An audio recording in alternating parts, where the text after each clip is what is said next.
Selamat siang. Baik, pada kesempatan kali ini saya akan membuat presentasi tentang lingkungan budaya pasar global.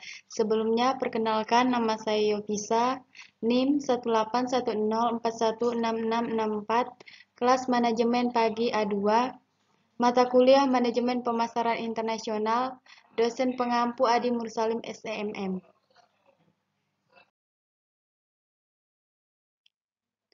Lingkungan sosial atau budaya. Lingkungan budaya terdiri dari pengaruh sistem agama, keluarga, pendidikan, dan sosial dalam sistem pemasaran. Pemasar yang berniat memasarkan produknya ke luar negeri mungkin sangat sensitif dengan budaya asing. Meskipun perbedaan antara latar belakang budaya kita di Amerika Serikat dan negara asing mungkin tampak kecil, pemasar yang mengabaikan perbedaan ini berisiko gagal dalam melaksanakan program pemasaran. Kegagalan untuk mempertimbangkan perbedaan budaya adalah salah satu alasan utama kegagalan pemasaran di luar negeri. Tugas ini tidak semudah kedengarannya karena berbagai ciri budaya dapat menciptakan ilusi kemiripan. Bahkan bahasa yang sama tidak menjamin kesamaan interpretasi. Misalnya, di Amerika Serikat kami membeli kaleng dari berbagai produk grosir, tetapi orang Inggris membeli kaleng. Berbagai perbedaan budaya dapat menyebabkan kesulitan bagi para pemasar dalam upaya memasarkan produknya ke luar negeri. Ini termasuk bahasa, warna, adat, istiadat, dan tabu, nilai, estetika, waktu, norma bisnis, agama, dan struktur sosial. Masing-masing dibahas di bagian berikut. Bahasa. Pentingnya perbedaan bahasa tidak bisa terlalu ditekankan, karena ada hampir 3.000 bahasa di dunia.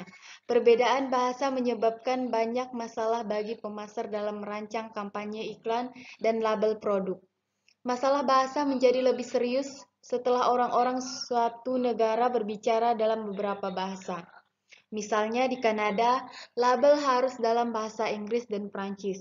Di India, ada lebih dari 200 dialek yang berbeda, dan situasi serupa terjadi di Cina. Warna. Warna juga memiliki arti yang berbeda dalam budaya yang berbeda. Misalnya di Mesir, warna hijau nasional negara itu dianggap tidak cocok untuk kemasan karena pernah dipakai oleh pemuka agama. Di Jepang, hitam dan putih adalah warna berkabung dan tidak boleh digunakan pada kemasan produk. Demikian pula ungu tidak dapat diterima di negara-negara Hispanik karena dikaitkan dengan kematian. Adat istiadat dan tabu. Semua budaya memiliki kebiasaan dan pantangan yang unik. Penting bagi pemasar untuk mempelajari tentang kebiasaan dan pantangan ini sehingga mereka akan mengetahui apa yang dapat diterima dan apa yang tidak untuk program pemasaran mereka. Nilai individu muncul dari keyakinan moral atau agamanya dan dipelajari melalui pengalaman. Misalnya di Amerika, kami menempatkan nilai yang sangat tinggi pada kesejahteraan materi dan lebih cenderung membeli simbol status daripada orang-orang di India. Demikian pula di India, agama Hindu melarang konsumsi daging sapi dan restoran cepat saji seperti McDonald dan Burger King akan menghadapi kesulitan yang luar biasa tanpa modifikasi produk. Orang Amerika menghabiskan banyak uang untuk sabun, deodoran, dan obat kumur karena kebersihan pribadi sangat dihargai. Di Italia, wira niaga menelepon wanita hanya jika suaminya ada di rumah. Estetika. Istilah estetika digunakan untuk merujuk pada konsep kecantikan dan selera yang bagus. Ungkapan kecantikan ada di mata yang melihatnya, merupakan gambaran yang sangat tepat tentang perbedaan estetika yang ada antar budaya. Misalnya, orang Amerika percaya bahwa berjemur itu menarik, awet muda, dan sehat, namun orang Jepang tidak. Waktu. Orang Amerika tampaknya fanatik tentang waktu jika dibandingkan dengan budaya lain. Ketepatan waktu dan tenggat waktu adalah praktik bisnis rutin di Amerika Serikat. Namun, wiraniaga yang menetapkan janji temu pasti untuk panggilan penjualan di Timur Tengah dan Amerika Latin akan memiliki banyak waktu luang, karena pebisnis dari kedua budaya ini jauh lebih tidak terikat oleh batasan waktu. Bagi banyak budaya ini, menetapkan tenggat waktu seperti "saya harus tahu minggu depan" dianggap memaksa dan kasar. Norma bisnis. Norma-norma dalam menjalankan bisnis juga berbeda dari satu negara ke negara lain. Berikut beberapa contoh perilaku bisnis asing yang berbeda dari perilaku bisnis Amerika Serikat. Di Prancis, pedagang grosir tidak suka mempromosikan produk. Mereka terutama tertarik untuk memasok pengecer dengan produk yang mereka butuhkan. Di Rusia, rencana apapun harus disetujui oleh serangkaian komite yang tampaknya tak ada habisnya. Akibatnya, negosiasi bisnis bisa memakan waktu bertahun-tahun. Orang Amerika Selatan suka membicarakan bisnis dari hidung ke hidung. Keinginan untuk dekat secara fisik ini menyebabkan para pebisnis Amerika menjauh dari orang Amerika Selatan yang terus bergerak maju. Di Jepang, para pebisnis telah mengusai taktik diam dalam negosiasi. Orang Amerika tidak siap untuk ini, dan mereka panik karena mereka pikir ada yang tidak beres. Akibatnya adalah orang Amerika menjadi tidak sabar mendorong penutupan dan seringkali membuat konsesi bisnis yang kemudian mereka sesali. Norma-norma ini tercermin dalam sulitnya memperkenalkan web ke Eropa. Keyakinan agama. Keyakinan agama seseorang dapat mempengaruhi pola belanja dan produk yang dibeli, selain nilai-nilainya seperti yang telah dibahas sebelumnya. Di Amerika Serikat dan negara Kristen lainnya, waktu Natal adalah periode penjualan besar. Namun bagi agama lain, hari raya keagamaan tidak menjadi waktu yang populer untuk membeli produk. Perempuan tidak berpartisipasi dalam keputusan pembelian rumah tangga di negara-negara di mana agama berfungsi sebagai oposisi terhadap gerakan hak-hak perempuan. Lingkungan politik atau hukum. Lingkungan politik atau hukum di luar negeri sangat berbeda dengan di Amerika Serikat. Sebagian besar negara ingin menjadi mandiri dan meningkatkan status mereka di mata dunia lainnya. Inilah inti dari nasionalisme. Semangat kebangsaan yang ada di banyak negara telah mendorong mereka untuk melakukan praktek-praktek yang sangat merugikan organisasi pemasaran negara lain. Misalnya, pemerintah asing dapat campur tangan dalam program pemasaran dengan cara-cara berikut. Kontrak untuk penyediaan dan pengiriman barang dan jasa, pendaftaran dan penegakan merek dagang, nama merek dan pelabelan, paten, komunikasi pemasaran, harga, keamanan produk, akseptabilitas, dan masalah lingkungan. Stabilitas politik. Aktivitas bisnis cenderung tumbuh dan berkembang ketika suatu negara stabil secara politik. Ketika suatu negara tidak stabil secara politik, perusahaan multinasional masih dapat menjalankan bisnis secara menguntungkan. Namun strategi mereka akan berpengaruh. Sebagian besar perusahaan mungkin lebih suka terlibat dalam pebisnis ekspor daripada menginvestasi sejumlah besar uang dalam investasi di anak perusahaan asing. Persediaan akan menipis dan mata uang akan dikonversi dengan cepat.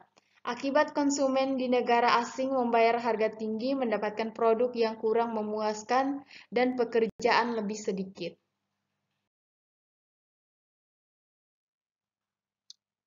Keadaan moneter. Nilai tukar mata uang negara tertentu diwakili nilai mata uang tersebut dalam kaitannya dengan nilai mata uang negara lain. Pemerintah menetapkan beberapa nilai tukar secara independen dari kekuatan penawaran dan permintaan. Kekuatan penawaran dan permintaan mengatur orang lain. Jika nilai tukar suatu negara lebih rendah dibandingkan dengan negara lain, konsumen negara tersebut harus membayar harga barang impor yang lebih tinggi. Meskipun konsep nilai tukar tampak relatif sederhana, nilai tukar ini berfluktuasi secara luas dan sering sehingga menimbulkan risiko tinggi bagi eksportir dan importir. Blok perdagangan dan perjanjian. Perusahaan Amerika Serikat memperoleh sepertiga dari pendapatan mereka dari produk yang dipasarkan di luar negeri, di tempat seperti Asia dan Amerika Latin. Perjanjian perdagangan bebas Amerika Utara selanjutnya meningkatkan penjualan ekspor dengan memungkinkan perusahaan menjual barang dengan harga lebih rendah karena penurunan tarif. Blok perdagangan regional mewakili sekelompok negara yang bergabung bersama dan secara resmi setuju untuk mengurangi hambatan perdagangan di antara mereka sendiri. Association of Southeast Asian National ASEAN adalah contoh blok perdagangan regional. Organisasi ini terdiri dari 10 negara anggota independen termasuk Indonesia, Malaysia, Thailand, Filipina. Perjanjian perdagangan bebas di negara anggota ASEAN memungkinkan perdagangan bebas jasa, tenaga kerja, dan modal. Namun implementasi universal dari standar-standar ini dijadwalkan pada tahun 2020. Selain itu, ASEAN mempromosikan integrasi regional infrastruktur, transportasi, dan energi. Tarif. Sebagian besar negara mendorong perdagangan bebas dengan mengundang perusahaan untuk berinvestasi dan menjalankan bisnis di sana, sambil mendorong perusahaan domestik untuk terlibat dalam bisnis di luar negeri. Negara-negara ini biasanya tidak mencoba mengatur impor secara ketat atau mendiskriminasi perusahaan yang berbasis di luar negeri. Namun ada beberapa pemerintah yang secara terbuka menentang perdagangan bebas. Misalnya banyak negara komunis menginginkan swasembada. Oleh karena itu, mereka membatasi perdagangan dengan negara non-komunis. Tetapi pembatasan ini berbeda dengan hubungan Timur Barat. Bentuk pembatasan perdagangan yang paling umum adalah tarif, pajak yang dikenakan atas barang-barang impor. Tarif protektif ditetapkan untuk melindungi produsen dalam negeri dari pesaing dengan menaikkan harga barang impor. Perampasan. Semua perusahaan multinasional menghadapi risiko pengambil alihan. Artinya, pemerintah asing mengambil alih kepemilikan tanaman terkadang tanpa memberikan kompensasi kepada pemiliknya. Namun dalam banyak pengambilan alihan telah terjadi pembayaran dan seringkali adil. Banyak dari fasilitas ini terakhir sebagai organisasi swasta daripada pemerintah. Karena risiko pengambil alihan, perusahaan multinasional berada di bawah kekuasaan pemerintah asing, yang terkadang tidak stabil dan yang dapat mengubah undang-undang yang mereka berlakukan kapan saja untuk memenuhi kebutuhan mereka. Lingkungan teknologi. Tingkat perkembangan teknologi suatu negara mempengaruhi daya tarik berbisnis di sana, serta jenis operasi yang memungkinkan. Pemasar di negara maju tidak dapat menerima begitu saja banyak kemajuan teknologi. Mereka mungkin tidak tersedia di negara berkembang. Pertimbangkan beberapa masalah terkait teknologi berikut yang mungkin dihadapi perusahaan dalam melakukan bisnis di luar negeri. Pekerja asing harus dilatih untuk mengoperasikan peralatan asing. Sistem transportasi yang buruk meningkatkan biaya produksi dan distribusi fisik. Standar pemeliharaan bervariasi dari satu negara ke negara lain. Fasilitas komunikasi yang buruk menghalangi periklanan melalui media massa. Kurangnya fasilitas pengolahan data membuat tugas perencanaan, pelaksanaan, dan pengendalian strategi pemasaran menjadi lebih sulit. Lingkungan ekonomi.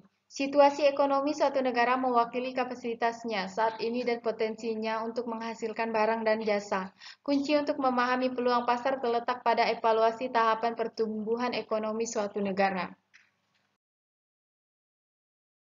Lingkungan yang kompetitif.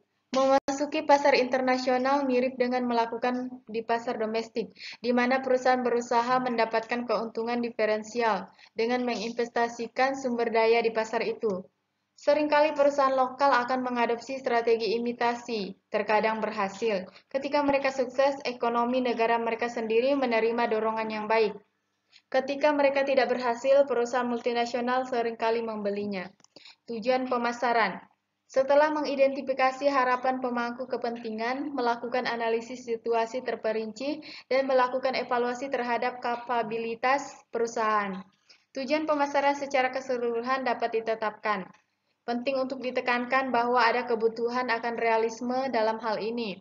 Karena terlalu sering rencana perusahaan lebih ditentukan oleh keinginan untuk kredibilitas jangka pendek dengan pemegang saham daripada dengan kemungkinan itu akan tercapai. Proses yang diadopsi untuk menentukan tujuan jangka panjang dan jangka pendek adalah penting dan sangat bervariasi, tergantung pada ukuran bisnis, sifat pasar dan kemampuan serta motivasi manajer di pasar yang berbeda.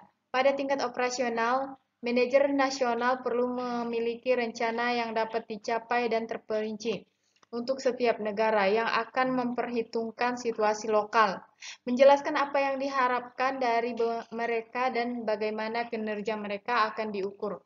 Contoh tujuan Contoh tujuannya mungkin kinerja keuangan termasuk laba atas investasi dan profitabilitas, penetrasi pasar termasuk penjualan menurut volume dan nilai pangsa pasar menurut.